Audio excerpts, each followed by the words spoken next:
Baiklah, materi yang akan kami bawakan disusun oleh Nadia Hasni, saya sendiri, kemudian Febrianti Pande, dan Elmi Koko. Kita masuk kepada latar belakang, yaitu pendahuluan. Setiap manusia memiliki kebudayaan masing-masing yang saling berbeda. Kebudayaan ini sangat berpengaruh dalam tindakan keperawatan yang dibahas dalam transkultural keperawatan. Keperawatan transkultural didefinisikan oleh Leininger 2002 sebagai peneliti perbandingan budaya dan memahami persamaan atau budaya universal dan perbedaan budaya tertentu di antara kelompok manusia. Budaya adalah keyakinan dan perilaku yang diturunkan atau diajarkan manusia kepada generasi berikutnya. Menurut beberapa penelitian, budaya adalah suatu yang kompleks yang mengandung pengetahuan, keyakinan, seni, moral, hukum, kebiasaan maupun menyesuaikan pola aktivitas sehari-hari klien yang dipengaruhi budayanya dengan tindakan keperawatan. Kita masuk kepada tujuan. Adapun tujuan dalam penulisan yaitu menjelaskan globalisasi dan perspektif transkultural, menjelaskan diversity dalam masyarakat, menjelaskan kultur care Leininger, menjelaskan pengkajian budaya, menjelaskan aplikasi transkultural nursing sepanjang daur kehidupan manusia, kemudian menjelaskan aplikasi keperawatan transkultural dalam berbagai masalah kesehatan pasien. Jadi kita masuk pada pembahasan, yaitu yang pertama, keperawatan kesehatan transkultural dalam globalisasi dalam pelayanan. Office of Minority Health atau OHM menggambarkan budaya sebagai ide-ide komunikasi, tindakan, kebiasaan, kepercayaan, nilai-nilai, adat istiadat dari kelompok ras, etnik, agama, atau sosial. Budaya meliputi segala aspek kehidupan di dalam manusia. Budaya menunjukkan cara pandang seseorang dalam mengambil keputusan. Keperawatan transkultural didefinisikan oleh Leininger 2002 sebagai peneliti perbandingan budaya untuk memahami kehidupan individu dan arti yang sebenarnya. Mengetahui nilai-nilai pelayanan budaya klien, arti, kepercayaan, dan praktiknya sebagai hubungan antara perawat dan pelayanan kesehatan mewajibkan perawat untuk menerima aturan pelajar atau teman sekerja dengan klien dan keluarganya dalam bentuk karakteristik, arti, dan keuntungan dalam pelayanan. Pelayanan kompeten secara budaya adalah kemampuan perawat menghilangkan perbedaan dalam pelayanan, kerja sama dengan budaya dan perbedaan, serta membuat klien dan keluarganya mencapai pelayanan yang penuh arti dan support. Jadi contohnya, perawat yang mengetahui tentang kebudayaan kliennya, maka perawat memerlukan dukungan dalam menyesuaikan keadaan klien. Klien juga membutuhkan informasi, perundingan, dan permintaan. Kompetensi budaya adalah proses perkembangan kesadaran budaya, pengetahuan, keterampilan, pertemuan, dan keinginan. Perawat harus bisa mengintrospeksi tentang latar belakang dirinya. Perawat juga harus memiliki pengetahuan yang merupakan perbandingan antara kelompok, keterampilan budaya termasuk pengkajian sosial maupun budaya yang mempengaruhi pengobatan dan keperawatan klien. Pertemuan sebagai media pembelajaran, keinginan sebagai motivasi, komitmen pelayanan. Globalisasi menyebabkan tuntutan asuhan keperawatan semakin besar. Perpindahan penduduk dan pergeseran tuntutan keperawatan dapat terjadi. Perawat yang tidak mampu menyelesaikan asuhan keperawatan terhadap kondisi yang ada akan menyebabkan penurunan kualitas dan pelayanan keperawatan. Oleh karena itu, hal ini menyebabkan dibutuhkannya peningkatan terhadap profesi keperawatan. Peningkatan pengetahuan, koordinasi antar profesi atau tenaga kerja kesehatan lain sangat diperlukan. Perawat harus lebih aktif dalam menghadapi globalisasi, terutama dalam pelayanan kesehatan. Diversity dalam masyarakat. Makna diversity atau keragaman berasal dari kata ragam yang menurut Kamus Besar Bahasa Indonesia artinya tingkah laku, macam jenis, lagu musik lagam, warna colak ragi, laras. Sehingga keragaman berarti jenis keragaman yang dimaksud di sini suatu kondisi dalam masyarakat di mana terdapat perbedaan-perbedaan dalam berbagai bidang, terutama suku, bangsa, dan ras, agama dan keyakinan, ideologi, adat kesopanan, serta situasi ekonomi. Kebudayaan merupakan suatu pembelajaran, pembagian, dan transfusis nilai, keyakinan, norma-norma, dan gaya hidup dalam suatu kelompok tertentu yang memberikan arahan kepada cara berpikir mereka, pengambilan keputusan, dan tindakan dalam pola hidup. Kultural diversity atau perbedaan perawatan kultural mengacu kepada variabel-variabel perbedaan pola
penyembuhan anak, C. Perawatan pada lansia, D. Perawatan menjelang dan saat kematian.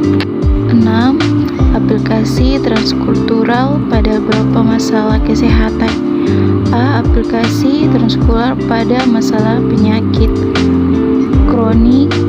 Penyakit kronik adalah penyakit yang timbul bukan secara tiba-tiba, melainkan akumulasi dari suatu penyakit hingga akhir penyebabnya penyakit itu sendiri.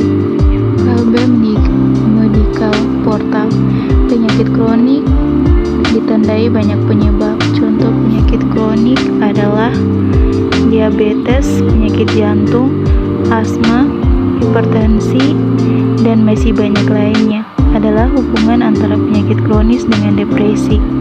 Depresi adalah kondisi kronis yang mempengaruhi pikiran seseorang, perasaan, dan perilaku sehingga sulit untuk mengatasi peristiwa kehidupan sehari-hari. Pengobatan terhadap penyakit kronik yang telah dilakukan di masyarakat saat ini amat beragam. Tidak dapat dipungkiri bahwa sistem pengobatan tradisional juga merupakan subunsur kebudayaan masyarakat sederhana yang telah dijadikan sebagai salah satu cara pengobatan. Pengobatan inilah yang juga menjadi aplikasi dari struktural dalam pengobatan suatu penyakit kronik. Pengobatan tradisional ini dilakukan berdasarkan budaya yang telah diwarisi turun-temurun. Aplikasi transkultural pada gangguan nyeri. Nyeri adalah pengalaman sensori dan emosional yang tidak menyenangkan akibat dari kerusakan jaringan yang aktual atau krusial. Nyeri adalah alasan utama untuk mencari bantuan perawatan kesehatan. Selanjutnya, definisi nyeri menurut keperawatan adalah apapun yang menyakiti tubuh yang dilakukan individu yang mengalaminya. A. Dengan membatasi gerak dan istirahat. B. Mengkonsumsi obat-obatan tradisional. C. Dipijat atau semacamnya. Aplikasi transkultural pada gangguan kesehatan mental. Bagian tingkah laku luar biasa yang dianggap oleh psikiater berat sebagai penyakit jiwa ditemukan secara luas pada bagian masyarakat non-barat. Ada variasi yang luas dari kelompok, sindroma, dan nama-nama untuk penyembuhannya dalam berbagai masyarakat dunia, barat maupun non-barat, telah mendorong para ilmuwan mengenai tingkah laku untuk menyatakan bahwa penyakit jiwa adalah suatu mitos, suatu fenomenal sosiologis, suatu hasil dari anggota-anggota masyarakat yang beres, yang merasa bahwa mereka membutuhkan saran untuk menjelaskan, memberi sanksi, dan mengendalikan tingkah laku sesama mereka yang menyimpang atau yang berbahaya, tingkah laku yang kadang-kadang hanya berada dengan tingkah laku mereka sendiri. Penyakit jiwa tidak hanya merupakan mitos, juga bukan semata suatu masalah sosial belaka. Memang benar-benar ada gangguan dalam pikiran, perasaan, dan tingkah laku yang membutuhkan pengaturan pengobatan. Baiklah teman-teman, itulah hasil presentasi dari kelompok kami. Jika ada kesalahan dalam pembuatan video, mohon untuk dimaafkan. Untuk teman-teman, kakak-kakak, adik-adik yang ingin melanjutkan studinya di perguruan tinggi, ayo bergabung bersama kami di Universitas Pembangunan Indonesia Manado, karena di dalamnya sudah menyediakan 6 program studi yang tentunya sudah terakreditasi. Jika kakak kakak-kakak atau saudara-saudara ingin bergabung bisa langsung mendaftarkan diri di kampus atau melalui link yang